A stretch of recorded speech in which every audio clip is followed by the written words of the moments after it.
相信很多人在求職之前都會做非常多的準備，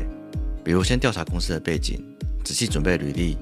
又或是做很多模擬面試等等的。但是呢，絕大多數人在一段工作要結束的時候，卻從來沒有思考過該怎麼結束，甚至很多人對離職避而不談，覺得時間到了，拍拍屁股走人就好。但其實一個好的離職所帶來的效益，絕對比入職的時候要高得多。那這就是今天我想要聊的主題。大家好，我是技術人員 Ron。最近剛好接近過年了，相信很多人在過年後都有考慮要換工作，甚至有些人在過年前就已經找好下一份工作了，只是在等尾牙跟年終而已。那我想剛好借由這個時機點來聊聊離職這個主題。為什麼有人可以順利的離職，過程中沒有起任何的衝突，甚至即便離開之後也還是保持良好的合作關係？那又為什麼有些人離職過程不順利，弄得雙方不愉快，導致這段時間累積的人脈跟信譽都蕩然無存，最後失敗的退場了？OK， 那在開始之前，我們需要先有一個觀念，在現在這個時代，一間公司待超過2年都可以算作是資深了。也就是說，離職這件事情是一件常態的事情，所以一般公司都會固定有一些既定的流程，比如說面談、問題討論、個人職涯發展討論、離職時間確認等等的，這都是一定會談到的。也就是說，離職這件事情對於公司來講，它並不是一個需要避而不談的事情，也並不是說你提離職的話，你就是被股災什麼的。更多的時候，它是一個必要的流程。既然員工確定有這樣的想法了，那就提出來討論。公司也會評估看看提出來的問題是否合理，是否可以被改善，以及詢問一下員工未來的發展計劃，說不定可以提供幫助，或是有不同的合作模式等等的。那為什麼要先講這個觀念呢？因為很多人不懂這個觀念，導致去跟公司談離職的時候，很常踩到一些雷區，最後導致訴求沒辦法傳達清楚，模糊了焦點，甚至鬧得不歡而散。那接下來我這邊就用自身經驗以及聽過的案例，列舉幾個普遍常見的談離職的雷區。第一個，預設立場。首先，這個是最多人最常犯的一個雷區。有些人可能會覺得，如果去提離職，可能會被挽留、被罵，或是被說被股災什麼的，擔心最後無法順利離職等等的。這種預設立場的想法其實大可不必。就如同我前面提到的部分，離職這件事情只是一個流程，對於公司或主管來講，通常只是走個過場而已，本身並不會有什麼特別的想法。是不是要挽留，也是要看個人能力夠不夠，才會考慮要不要挽留。至於無法離職這個，根本是不可能的。因為依照勞基法來講，你是一定可以離職的。那假如你提了，確認對方已經知道消息了，但是公司方避而不談，或是跟你談的主管或老闆表現出生氣或不爽的情緒，甚至說你是白眼狼之類的，那到這邊就表示對方不夠成熟，想要借此強行把人留下來。那如果真的是這樣，你到這邊也已經釋出足夠的善意，但是對方不想好好的談，你就可以考慮使用最後手段，就是依照勞基法正式的提出離職。第二個，缺少自我認知與客觀分析。我就聽過身邊女僕餐廳的老闆分享，他請了一個女僕，薪資開到7萬多，而且有勞健保，所以女僕平常上班就是躺在沙發玩手機或睡覺。可能老闆有叫她幫忙拍宣傳片或是發傳單之類的，她也是愛做不做的。不過就這樣子過了半年，客流量變多了，但是呢，這個女僕就開始飄了。她覺得客人都是衝着她來的，所以她跑去找老闆談加薪，結果被打槍。因為在她的角度來講，她覺得這間店會紅都是因為她的功勞，但是她完全忽視了老闆的行銷跟其他同事的努力。除此之外，她自己不知道自己的薪資在同行內已經是別人的1.5倍到2倍了，所以她一味覺得自己被虧待，甚至在談判過程之中，老闆也有明確的表示說為什麼不能幫她加薪，以及她自身的薪資已經比別人還要多了，但是她還是不買賬。也因為這樣，這個女僕缺乏自我認知，然後也缺乏客觀的薪資評估，所以她一直覺得公司應該幫她加薪。這種雙方認知不匹配的狀況是沒辦法透過有效溝通來解決的。所以通常公司遇到這種狀況，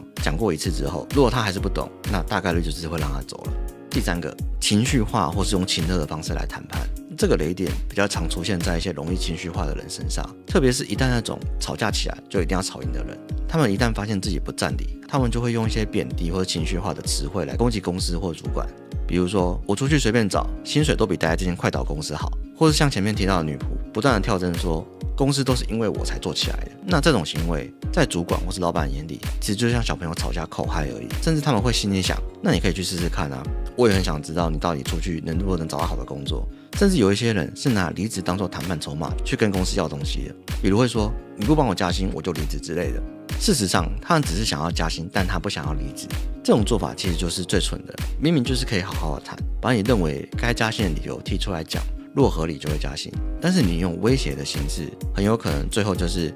不然你就走啊，反而你想要的加薪沒有成功，甚至你還丟了一個工作。第4點，刻意拖延擺爛，等待被資遣。接續上一點，有些人不一定會大吵大鬧的提離職，他們其實也想走，但他們不想要主動的去談，或是想要多撈一筆資遣費或是失業補助，所以可能就會刻意擺爛或拖延進度，甚至比較糟糕一點的人，還會故意遲到、遲交進度、不配合公司的方針等等的，犯一些無傷大雅的小錯，好讓公司來開除他。但是坦白講，這些小心思其實主管一眼就看得出來了，只是不想要點破而已。最終你可能會如願以償拿到錢，但你可能這段時間所作所為都會有記錄，只會讓別人對你留下不好的印象而已。那更慘的是，公司方也刻意拖延，短期內你可能會因為工作很涼很爽，但如果你抱持這種心態到了30-40歲才被資遣的話，你可能會發現，以你現在的年紀，很難再找到更好的工作。因為你在这段時間你在跟公司互相消耗，導致你實際上沒有累積任何的資歷跟作品。那其實這個往往就是中年危機的開端。第5個，說謊或是模糊離職原因。有些人會在離職的時候會使用一些相對安全也很常見的理由，比如說想去旅行、留學、打工度假，或是進行其他的職涯規劃等等的。那多數的公司跟主管其實都不會追問細節，但從提離職的時間點以及一些旁敲側擊的對話中，大致上就能判斷出這些理由是否為真，只是多半會順着對方的說法，彼此留個台階而已。那我之所以會把這個說法列為雷區，並不是因為這對公司會造成什麼影響，而是對個人而言，這種看似順利的離職方式，往往是在回避真正該面對的問題，基本值跟我前面提到的幾種狀況沒有太大的差別。那更現實一點，當一個人選擇用這種方式快速抽身的話，也往往同時放棄了其他可能性，例如待遇的調整、職務內容重新討論，或是合作模式的轉換。那這些錯失的機會，我後面的案例會再補充到。最後一點，不溝通，直接甩出勞基法，這點是最容易被大家誤會的一點。一定會有人好奇說，依照勞基法，預告離職不是很正常嗎？但大家可能都聽過一種做法，比如員工2月初領完年終，手上還有10幾天特休，他就突然提離職，說依照勞基法20天後離職，但他算得剛剛好，20天後扣掉年假，再扣掉特休，差不多等於他離職的隔天他就不用進辦公室了。這種做法在法理上你是完全合理，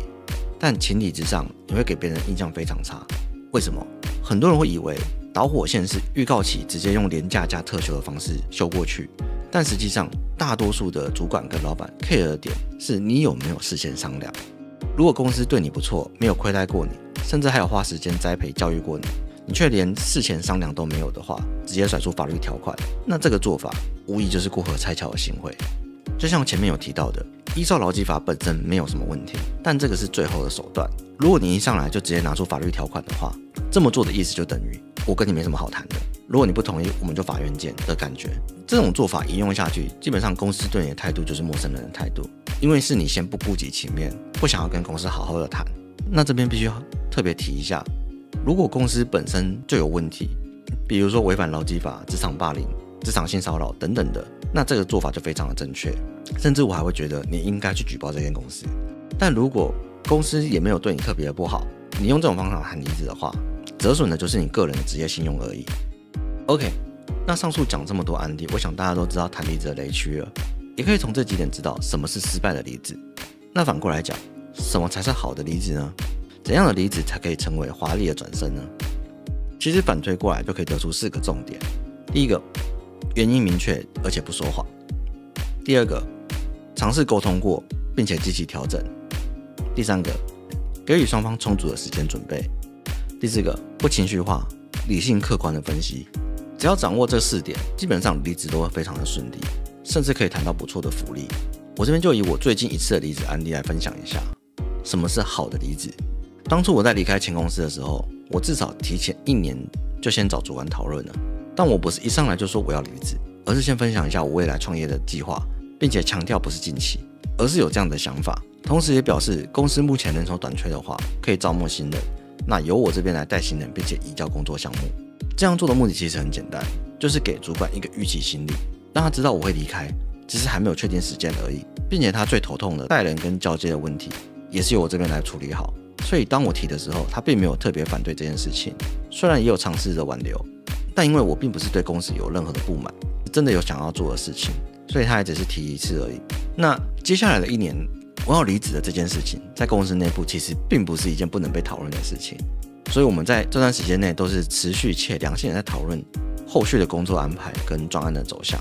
直到離職的前3個月，我們才共同確認離職的時間。那這段時間也因為我坦誠告知公司那邊，並且給予足夠的緩衝時間，所以公司方甚至允許我在進度達標的狀況下，在工作期間我可以自己處理我創業的東西。所以時間到了，我順利離開了前公司，也沒有造成他們營運上的損失。甚至在離職後的第1年，我還有收到邀請回去參加尾牙跟摸彩，雖然只有收到600塊而已。然後一直到現在，我跟前公司的老闆和主管依然保持了聯絡。我也偶爾會從原公司那邊接到一點小案子，或是一些轉介紹的案子等等的。那從這些事實來看，雙方沒有因為離職而造成任何損失，也保持良好的人際關係，反而後續還有建立其他的合作模式。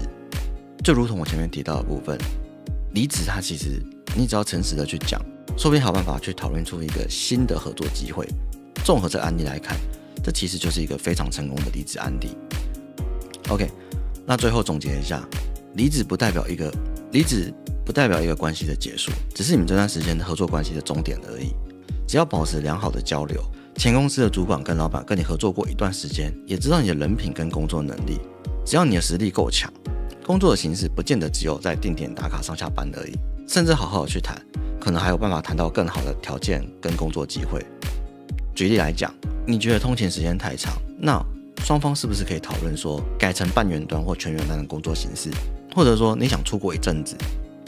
那是不是可以討論那看要出去多久？是不是可以討論留職停薪，或是乾脆放一個長假，或是用外包或委託的形式把工作丟給你？這些機會都是你主動去談才有可能談成的，而不是等着公司方來主動找你討論的。好了，以上就是本次影片的全部內容。如果有任何問題，歡迎在底下留言告訴我。那我們就下部影片見啦。